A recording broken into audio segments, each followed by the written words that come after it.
No último episódio, estávamos na margem do rio Cunene, no sul de Angola, em 1904. Vamos agora regressar a Lisboa e recuar no tempo, cerca de 10 anos, até 1891. No dia 21 de novembro, o nosso herói, o capitão Ramos da Silva, nesta altura ainda alferes e com 29 anos de idade, partiu para a África, para Moçambique, no paquete Malanche. O prestigioso Diário Ilustrado noticiava em 2 linhas a partida. Entre outras notícias importantes, o influente diário noticiava também ter passeado no dia anterior em carruagem em Berta, acompanhado pelo conde de Aseca, o infante Dom Manuel. Informava também que Agostinho da Silva e Camilo Ferreira da Silva se tinham degladiado ao soco na Rua do Arco do Cego e tinham sido presos. Informava igualmente que tinha sido conduzida ao Hospital de São José Maria Olímpia de Jesus, que estava caída por doença no Caixo de Sodré. Em 1891, Portugal tinha uma população de 5 milhões de habitantes, metade da atual. Lisboa vivia um conjunto de inovações, como o elevador da Bica, e planeava-se o elevador de Santa Justa. Vivíamos numa monarquia constitucional. O rei Dom Carlos tinha 30 anos de idade, mais um do que o capitão Ramos da Silva, e tinha subido ao trono 2 anos atrás. Vivia-se ainda o choque do ultimato inglês. Recordam-se que a Conferência de Berlim de 1885 tinha substituído os direitos históricos sobre o continente africano pela efetiva ocupação do território e que se tinha verificado uma verdadeira corrida para a África. Na África subsaariana, Portugal competia com a Inglaterra, a Alemanha e a Bélgica. Portugal propôs ocupar todo o território abrangido entre Angola e Moçambique, criando o chamado Mapa Cor-de-Rosa. Para reivindicar esse território, promoveu expedições que foram desempenhadas por Serpa Pinto e depois por Hermesinde Capelo e Roberto Ivans. Os nossos planos entravam em colisão com os da Inglaterra, que pretendia ligar a cidade do Cabo ao Cairo por telégrafo, o que de resto nunca foi conseguido. A Inglaterra intimou-nos com ameaça de guerra a desistir dos nossos planos, o que tivemos de aceitar, mas com um enorme sentimento de revolta. A viagem do alferes Ramos da Silva no paquete Malanche até Lourenço Marques levou mais de um mês, com paragens em Cabo Verde, no Porto de São Vicente, para reabastecer de carvão e deixar ir tomar passageiros, e depois de novo em Luanda, em Angola, para finalmente chegar a Lourenço Marques. Quando o alferes Ramos da Silva chegou a Moçambique, a então colónia era ainda um conjunto disperso de feitorias e postos militares isolados. Muitos deles não tinham sequer ligação terrestre segura e a comunicação fazia-se por via marítima ou fluvial. O governador-geral encontrava-se sediado na fortaleza quinhentista na ilha de Moçambique. A ilha situa-se no norte de Moçambique e foi até 1898 a capital da colónia, a altura em que a capital passou para Lourenço Marques. Luís de Ramos da Silva, nesta altura já tenente, estava em Lourenço Marques em outubro de 1894, quando a cidade foi atacada pelas tribos locais. Lourenço Marques, nesses anos, era uma pequena povoação com apenas 500 habitantes europeus, nem todos portugueses. Grande parte da população local aceitava os portugueses, aceitando mesmo pagar um imposto de palhota.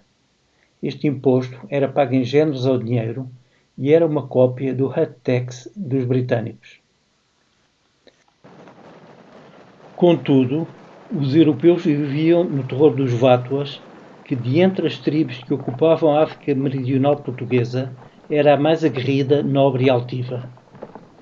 Os Vátuas eram descendentes dos poderosos Zulus que, armados apenas de lâncias, tinham infligido em 1872, em Isando de Levana, uma derrota humilhante ao exército britânico.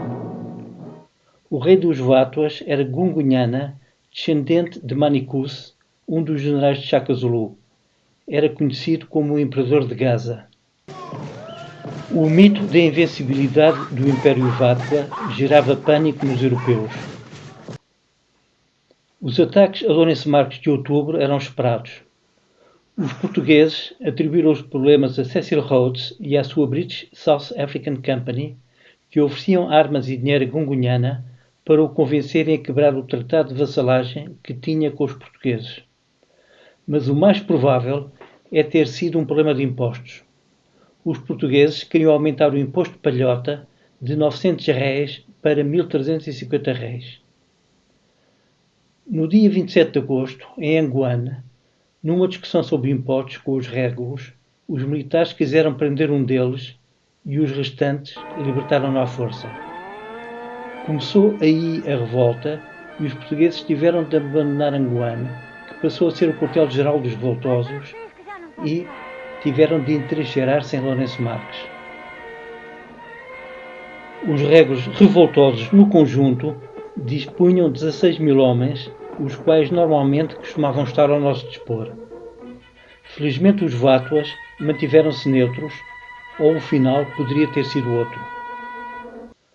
Os portugueses apenas dispunham de 70 homens de força entre o corpo da polícia, do qual o tenente Luís Ramos da Silva fazia parte, e marinheiros a bordo do navio Rainha de Portugal.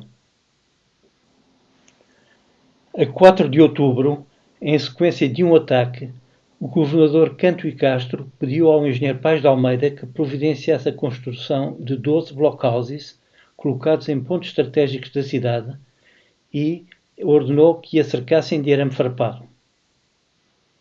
3 dos blockhouses ficaram a cargo do corpo policial. O tenente Luís Ramos da Silva, com 15 homens, ficou responsável pelo blockhouse junto ao cemitério. Sobre a estrada ficou uma peça apontada a Munhuana. O corpo da polícia fez serviço dia e noite durante 76 dias. Portou-se de forma destemida e muito contribuiu para a salvação da cidade. Pela cidade corriam permanentemente os boatos mais tenebrosos. E finalmente, no dia 14 de outubro, domingo, às 9 da manhã, a cidade sofreu um violento assalto no qual morreram 22 pessoas. O inimigo conseguiu penetrar na cidade, ultrapassando o arame farpado.